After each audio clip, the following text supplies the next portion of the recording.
Muy buenos días. Estamos en Comunicación Mágica, la voz de la metafísica.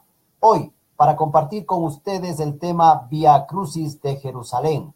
Enseguida empezamos.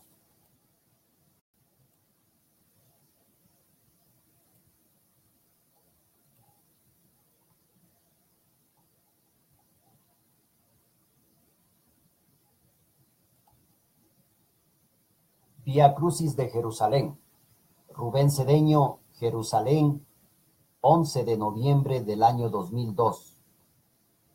Este Vía Crucis fue escrito y realizado por primera vez en Jerusalén, sobre la Vía Dolorosa, y tiene la finalidad de sensibilizar a los que lo siguen hacia la compasión para con los demás seres humanos, compenetrándonos con el sufrimiento de Jesús, para así desarrollar el amor compasivo hacia cada uno de los miembros del género humano.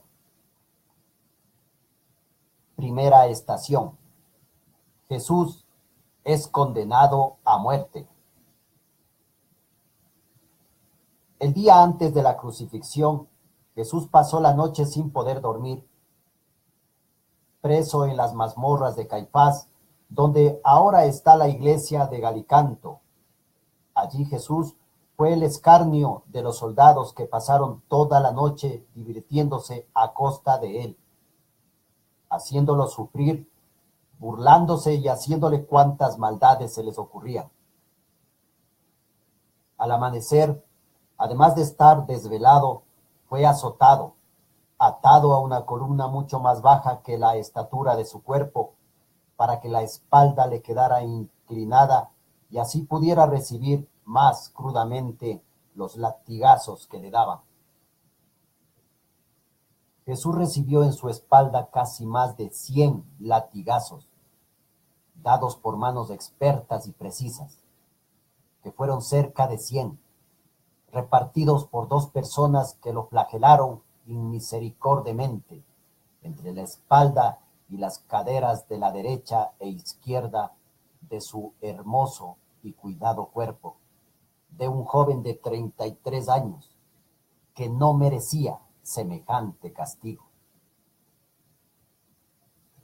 El látigo con que fue azotado Jesús tenía esferas de metal o huesillos afilados, para que cuando pegaran en la carne pudieran herir profundamente y desgarrar la piel, asunto que no sucedía con los primeros latigazos, sino cuando la piel, ya blanda y desgarrada, comenzaba a ser penetrada por esos nudos. Este acto se ejecutaba en público para avergonzar al condenado, y muchas veces era tan fuerte este suplicio que se moría en él. Pero ya sabemos que Jesús lo soportó, aunque quedó terriblemente debilitado. Recordemos lo sensible de la naturaleza de Jesús, y que esto le debe haber dolido muchísimo, más que a un hombre tosco acostumbrado a las rudezas de la vida. Jesús perdió todo derecho legal a ser respetado como ser humano. Por esto era atropellado violentamente, se le desnudó públicamente para ser latigado, asunto que para los judíos era totalmente vergonzoso, ya que no estaban acostumbrados a la desnudez como los romanos. Segunda estación. Jesús carga la cruz. Después de esto, a Jesús le volvieron a poner su ropa para que se le detuviera la hemorragia de las heridas y no se desangrara deshidratándose, y que no pudiera soportar los demás horrores que todavía le esperaban. Los brazos de Jesús fueron extendidos violentamente y atados a un pesado madero llamado patíbulum, que era el brazo horizontal de la cruz. Jesús tuvo que soportar su peso entre los omóplatos y los codos hasta las muñecas. El recorrido de Jesús con el patíbulo fue largo, ya que se inició en el palacio de Pilatos, la fortaleza Antonia, hasta el Calvario, atravesando la ciudad. Todo el mundo salió a ver cómo estaba siendo humillado. En esta situación, a Jesús no le cabía lugar para tener la mínima pizca de ego, estima personal, ni nada que remotamente se le pareciera a orgullo o consideración de su persona. Fue humillado hasta las más bajas y dolorosas consecuencias. Ningún maestro de sabiduría encarnado en la tierra ha pasado por este suplicio tan espantoso como el de Jesús.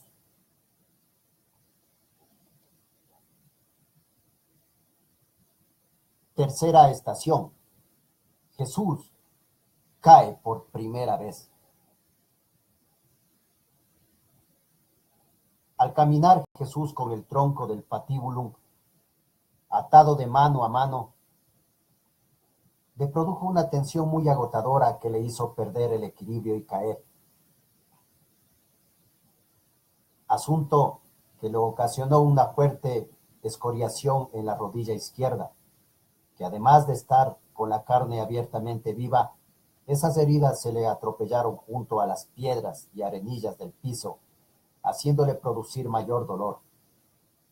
Además, hay que añadir siempre el estado de debilidad y sin haber dormido en que se encontraba Jesús.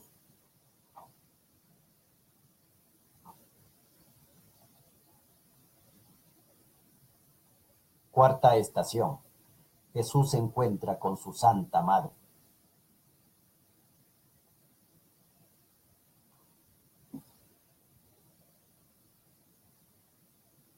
No hay dolor más grande en la vida que el de una madre que llevó durante 9 meses en su vientre un hijo, que al nacer lo acunó con tanta ternura. Luego, durante sus años de crecimiento, lo fue educando día a día, cuidando de que solo lo bueno, bello y constructivo lo rodeara. Encontrárselo de repente en una calle torturado, como el peor de los reos del mundo, sabiendo que lo que ha hecho a la humanidad ha sido amarla, enseñarla, sanarla y salvarla. Es poco el dolor transmitido en la música del Stabat Mater de Pergolesi y en los incontables sermones de miles de sacerdotes y escritos sobre la pasión de Jesús, comparado con lo que Jesús sufrió en su pasión. Todo esto no es absolutamente nada, ni nos puede conmover tanto como introducirnos con nuestros sentimientos dentro del cuerpo de Jesús y medio imaginarnos algo de tanto padecimiento.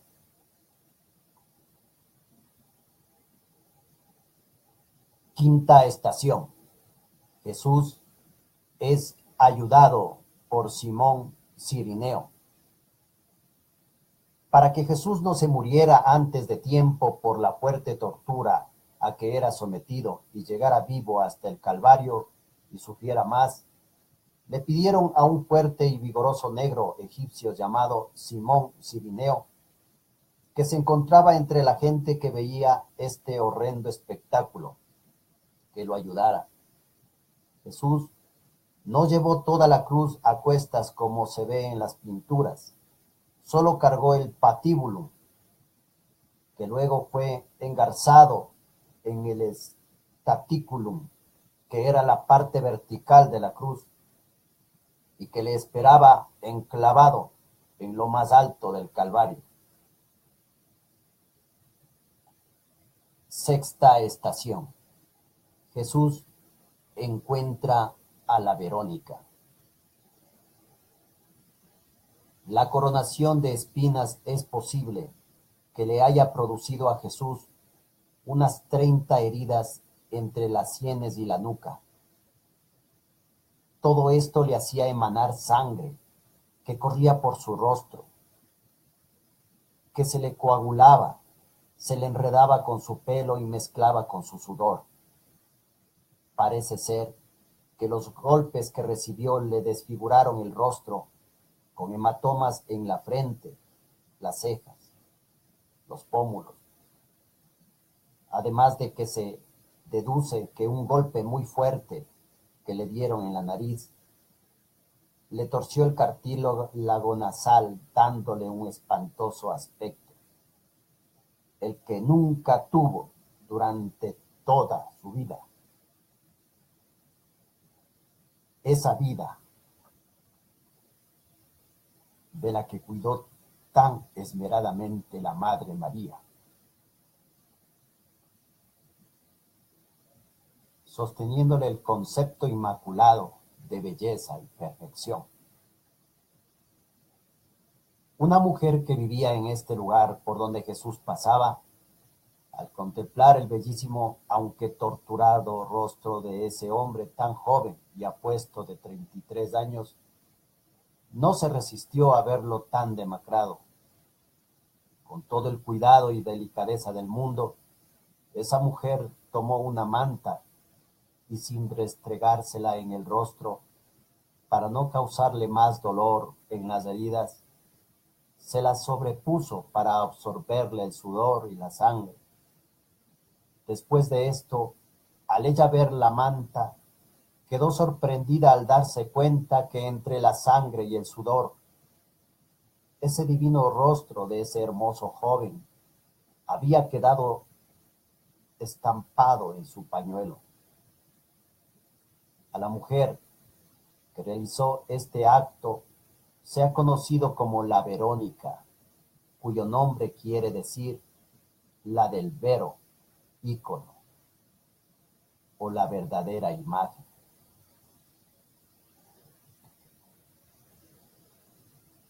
Séptima estación. Jesús cae por segunda vez. Maltratado por fuertes hematomas en la rodilla, Jesús cae por segunda vez, causándole más sufrimientos en las heridas que ya tenía abiertas desde la primera caída y que ahora viene a intensificar el dolor que ya traía en ella. Aún así, se levanta y trata de seguir. Ahora, al igual que en la época de Jesús, este es uno de los sitios de la Vía Dolorosa más llenos de comercio y bullicio, contrastando con el sufrimiento de Jesús. Solo aquí, en el Vía Crucis, introduciéndonos detalladamente dentro de cada aspecto del dolor de Jesús, es que podemos comprender, aunque sea un poquito, lo que significa nuestra pequeña e insignificante vida y la trivialidad de las cosas que nos pasan, que tal vez sean muy minúsculas al lado de las sufridas por Jesús, y que a diferencia de Él somos tan orgullosos que reaccionamos con orgullo, venganza, odio y rechazo. Aprendamos de Jesús la humildad para poder resucitar y ascender del dolor.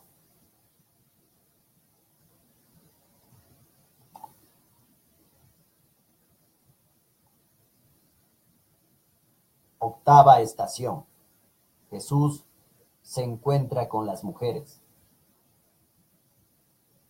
Todo hombre instintivamente es presumido delante de cualquier mujer. Qué vergüenza para Jesús que ante tantas mujeres aparecer tan horriblemente ensangrentado. Pero él no ve su dolor ni todo por lo que está pasando. Jesús se compadece de las mujeres y las alerta diciéndoles que se ocupen de ellas y de sus hijos. Jesús sabía de los sufrimientos que les vendrían a los pocos años, cuando fueran invadidos y dispersados por tanto tiempo. Novena estación. Jesús cae por tercera vez. Caer no es lo difícil, sino caer varias veces y volverse a levantar y seguir adelante como si nada hubiera pasado. De más valor todavía es seguir hacia adelante sabiendo que lo que nos espera es la tortura que nos conducirá a la muerte de la personalidad, el ego, el orgullo, la prepotencia, la mentira. Con tan solo considerar el dolor padecido por Jesús en su pasión y reflexionar en su perdón universal para todos los que le produjeron tan horrible muerte, es la más grande instrucción que maestro alguno haya dado a la humanidad. Solo el perdón de Jesús en la cruz le hubiera bastado para ser uno de los seres más grandes que ha pisado la faz de la tierra.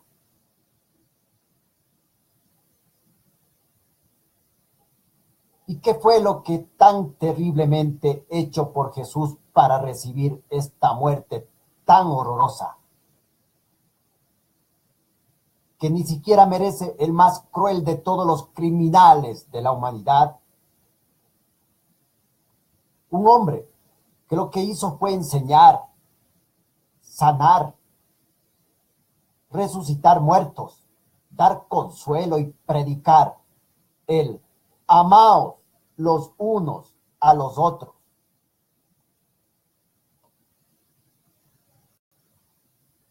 Décima estación. Jesús es despojado de sus vestiduras. En lo más alto del Calvario fue Jesús tirado al piso rudamente y de espaldas, despojado nuevamente de sus ropas, pero que al tener las heridas del cuerpo, con la sangre ya medio secamente coagulada, adheridas a la túnica, al despojarlo violentamente de su ropa, esto le causó un terrible dolor. Jesús fue sujetado a la cruz por 3 clavos, uno en cada muñeca y uno solo sujetándole los 2 pies. Jesús no fue clavado en las palmas de las manos, ya que ninguna palma de una mano es capaz de aguantar el peso de un cuerpo sin desgarrarse. Así que fue clavado en la muñeca, en el arco que de forma natural forman el cúbito y el radio en el antebrazo.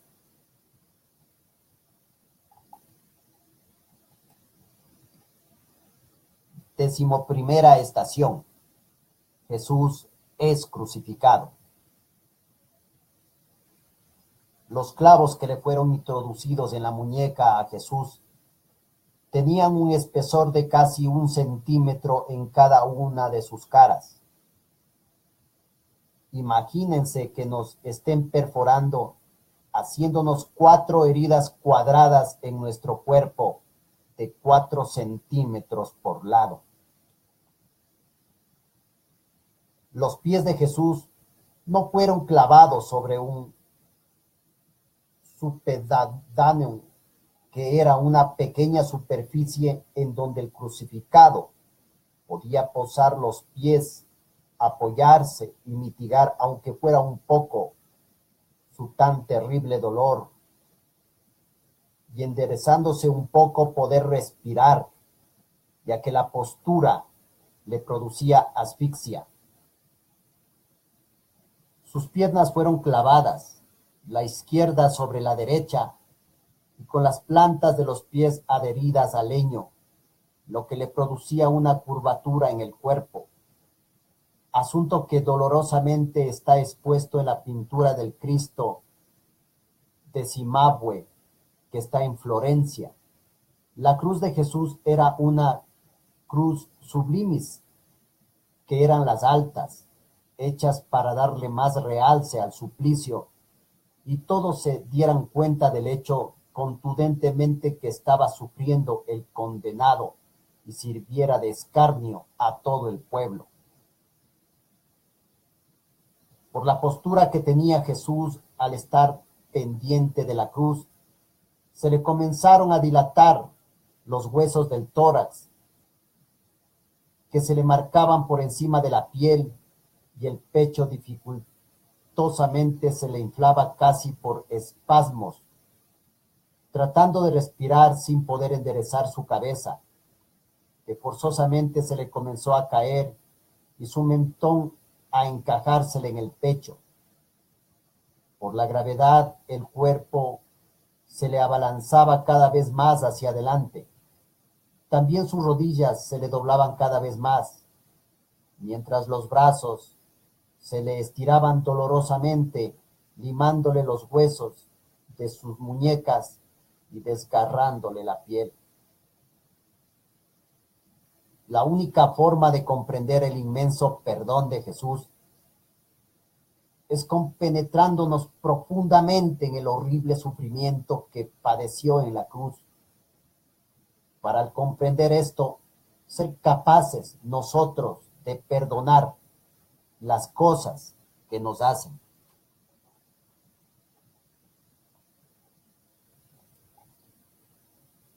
Décima segunda estación. Jesús muere en la cruz.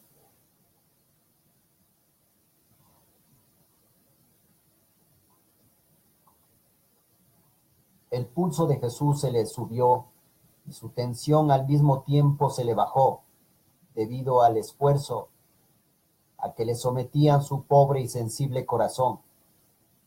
Todo esto hizo que su piel sudorosa se le comenzara a poner lívida, con el color de la cera, ya que además de la sangre transpiraba horriblemente por la posición de tan terrible suplicio. Este es el descenso a los infiernos del que habla el credo, donde se pierde contacto con los cuidados, la felicidad, la luz, la amistad, el cariño y todo lo lindo de la vida. La muerte de Jesús fue producida por apnea diafragmática o asfixia y paro cardíaco. La postura que tenía poco a poco le fue impidiendo respirar. Mientras tanto, en vez de alguien compadecerse de él, le gritaban: "Sálvate a ti mismo". Veía a su madre a su lado sufriendo. Jesús estaba plenamente consciente de todo lo que le sucedía en esas terribles y larguísimas 3 horas, ya que en este tipo de suplicio el cuerpo de forma natural hace fluir hacia la cabeza el poco de sangre que le queda, y el torturado se mantiene consciente hasta el último momento. Todo esto le permitió a Jesús hablar hasta que expiró. En la cumbre del Calvario estuvo clavado el brazo vertical de la cruz, bien a lo alto de la colina, para que todo el mundo viera a Jesús desnudo, deformado, con cientos de moscas revoloteándole fastidiosamente las heridas y sin podérselas espantar, y así humillarlo más de lo que ya estaba. La deshidratación por las hemorragias de las heridas hacía que una terrible sed se apoderara de él, y cuando pidió agua, cruelmente, lo que le dieron fue hiel. Debido a todos estos espantosos dolores, Jesús se vio sin la ayuda de lo alto, sin el auxilio, defensa ni compañía de sus discípulos y amigos, sin la admiración y el respeto de la gente, y por eso exclamó desesperado desde lo más profundo de su ser: Dios mío, ¿por qué me has abandonado? A Jesús se le dislocaron los omóplatos y el húmero, produciéndole más dolor todavía. tal cual se ve en la pintura de Mario Donizetti. Esta fue la espantosa agonía que sufrió Jesús aquí en este Calvario, pero que a pesar de todo el dolor que se ha descrito, antes de morir tuvo el valor de alzar su voz en medio del escarnio y decir con conciencia y profundidad de lo que decía: Padre, perdónalos, porque no saben lo que hacen. Este es el gesto de perdón más grande que hombre alguno ha hecho en toda la historia de la humanidad. Después de muerto Jesús, por si todo lo que le hicieron fuera poco, una lanza de un soldado le atravesó su corazón, produciéndole una herida de unos 4 centímetros de largo.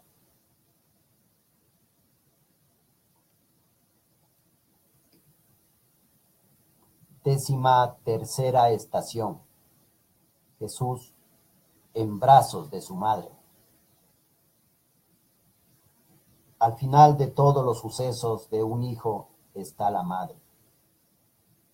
Esos mismos brazos que acunaron en Belén un tierno y perfecto niño, ahora tienen a ese mismo niño hecho todo un hombre, pero muerto y desfigurado por las torturas.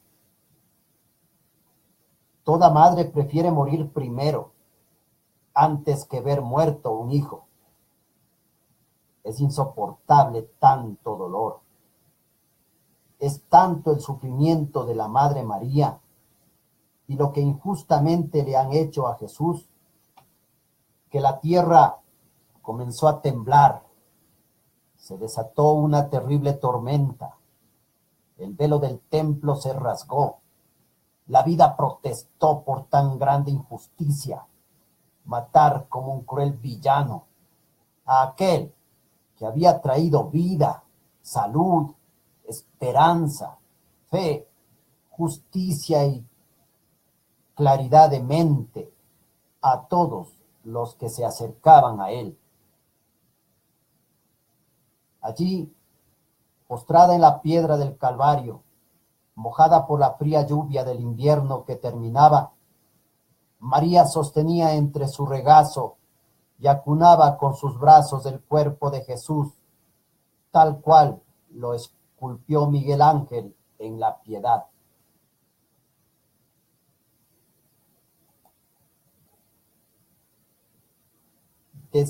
Cuarta estación. Jesús es sepultado. Todos creyeron que matando a Jesús y sepultándolo concluía todo, que se lo quitaban del medio, y muy pocos se imaginaron que era el momento en que comenzaba algo demasiado grande, que ni siquiera el tiempo en la sucesión de los siglos borraría. Jesús se levantó victorioso de la tumba. El mensaje de Jesús se expandiría por el mundo entero. El que murió condenado sería glorificado y millones de veces santificado. Los condenadores, torturadores y ajusticiadores de Jesús los condenarían 1000 veces, 1000, la vida, la historia y la humanidad entera. En menos de 30 años, esa tierra donde se hizo tan grande injusticia fue invadida y los jueces de Jesús, dispersados, esclavizados, condenados y torturados. Vale la pena preguntarse, ¿quién hizo sufrir a quién? Todo lo que se hace se devuelve. El que se humilla será ensalzado, y el que se ensalza será humillado. Después de 2000 años de lo reflexionado en este Vía Crucis, el mensaje y la vida de Jesús se mantiene vivo, resucitado, victorioso, glorioso y edificando a millones de conciencias en el mundo entero.